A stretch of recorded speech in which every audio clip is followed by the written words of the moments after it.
Salut à tous et soyez les bienvenus sur la chaîne qui déboîte. Regardez-moi ce magnifique nouveau vélo de chez Engwe, le P20.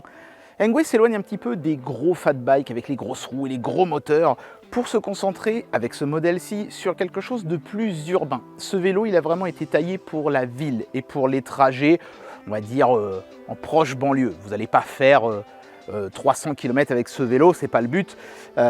Vous allez faire vos petites courses, des choses comme ça. Il a été vraiment pensé pour ça et vous allez comprendre pourquoi c'est vraiment, je pense, l'un des meilleurs vélos dans cette catégorie précise. Allez, sans plus tarder, on commence le test. Il y a beaucoup de choses à dire sur ce vélo, alors on y va. Sur le guidon, on retrouve un système de frein hydraulique des deux côtés, à disque bien sûr. Le petit écran de contrôle avec le contrôle de l'assistance sur 3 niveaux qui sont affichés en haut, la vitesse actuelle et le nombre de kilomètres, ainsi que la batterie restante. On allume et éteint le vélo avec le bouton sur le dessus.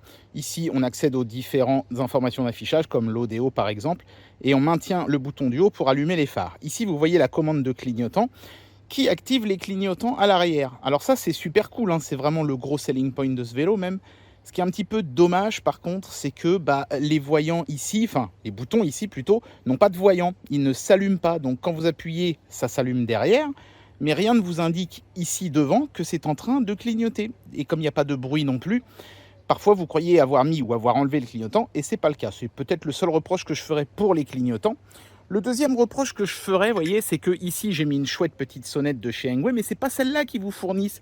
C'est ce truc tout de merde là qui franchement bon, fait le taf, hein, mais on s'attendrait quand même à avoir une plus jolie sonnette sur un vélo aussi magnifique. Du coup, comme j'en avais une en rap de chez Engwe, celle-ci elle est vraiment super belle. C'est celle-ci que j'ai mis.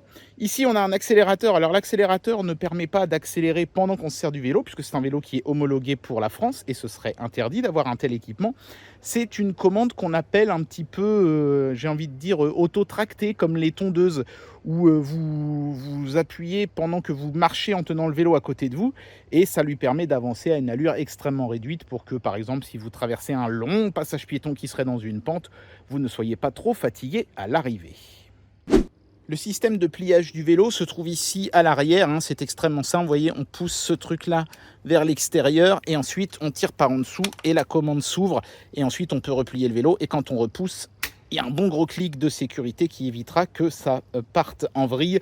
Bon, il y a la même chose pour le guidon à l'avant, de toute façon je vais vous mettre une vidéo de démo du pliage du vélo, hein, c'est très simple, on lève ça et puis on tire ça vers l'extérieur, c'est extrêmement simple. Mais ce qui est intéressant surtout, c'est que si vous regardez de l'autre côté, ici, dans le bas du vélo, regardez, on a une petite plaque de métal. Et cette plaque de métal, ici, vient en fait se coller à un aimant qui se trouve sur la roue avant, ici. Donc quand vous repliez le vélo, les deux portions se collent l'une à l'autre et le vélo reste bien plié sans se déplier. Et comme vous l'aurez remarqué, ce vélo n'est pas équipé d'une chaîne, mais d'une courroie.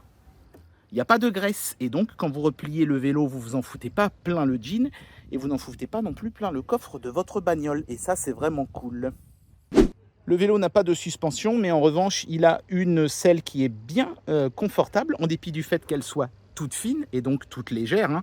Les pédales, vous voyez encore un petit détail, sont pliables, hein, comme souvent sur ce genre de vélo, hein. Il faut pousser ça, c'est pas évident, hein, je n'ai qu'une main mais il faut les pousser comme ça et les plier vers le bas. Est-ce que je vais y arriver avec une seule main? Non, tant pis, c'est pas grave. Elles sont en plastique mais c'est plus léger, ça permet au vélo de rester ultra light. Et ils ont même pensé au petit porte-bagages qui peut supporter jusqu'à 15 kg. Bah oui, quand on va en ville faire des petites courses, c'est bien de pouvoir les ranger quelque part. Notez qu'il y a des petits trous pour pouvoir venir fixer des sacs ou des petits paniers rigides très facilement. Le phare avant est complètement intégré dans le châssis du vélo et procure une lumière puissante de nuit qui vous éclairera une vingtaine de mètres sans aucun problème. Ça, c'est plutôt cool. Et dernier petit raffinement, et après, évidemment, on montera sur le vélo pour rouler avec. Vous remarquerez qu'on peut retirer les capuchons au bout du guidon. Et il y a un petit trou ici qui permet de venir fixer, par exemple, un rétroviseur. Voilà, je m'en suis acheté un sur Amazon. Je vais le mettre. Et ça, en ville, ça vous permet de voir s'il y a des gens qui arrivent derrière sans vous prévenir, ce qui peut être quand même utile. Et c'est parti pour un petit tour à bord de ce Engwe P20. La première chose qu'on notera avec ce vélo, c'est son absence de suspension. Mais ça n'est pas problématique en ville où la plupart du temps vous serez sur du bitume lisse. Maintenant, si vous devez passer des kilomètres sur des routes pavées ou sur des chemins caillouteux, ce sera peut-être pas le vélo pour vous, vous risquez d'avoir un petit peu mal aux fesses quand même.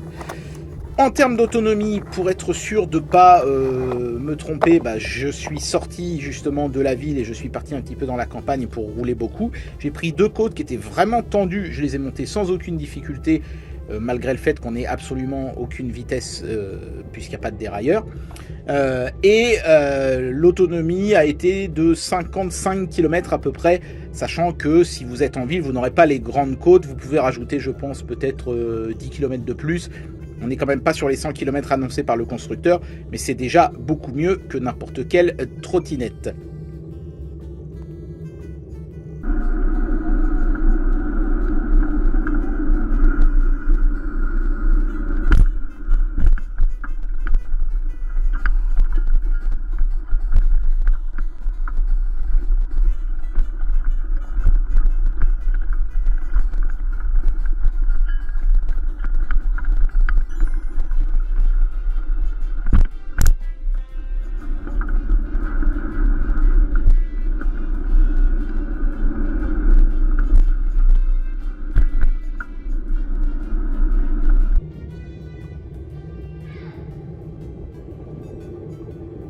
Au niveau du matériel, toutes les commandes sont facilement accessibles, y compris le clignotant, et les freins ont du mordant. On sent que l'hydraulique plus les disques, ça amène vraiment de la puissance dans le freinage.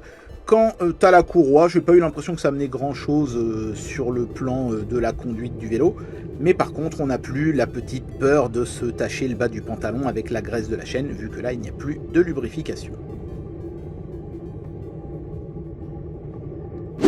Eh bien voilà, c'était le test du P20 de chez Engwe. C'est un vélo absolument magnifique. Le coup du clignotant à l'arrière en ville, c'est juste absolument génial. Il y a encore quelques petits tweaks par-ci par-là pour avoir vraiment un vélo ultime. Mais si vous cherchez un vélo électrique de ville, je pense qu'on peut dire qu'on tient ici vraiment une offre solide. Engwe m'a beaucoup étonné. Jusqu'à présent, il faisait que des vélos qui étaient quand même très gros et très lourds. Et là, ils ont réussi à faire quelque chose de petit, de léger et d'élégant. J'espère que cette vidéo vous aura plu. Et moi, je vous dis à très bientôt pour un prochain test. Allez, tchuss!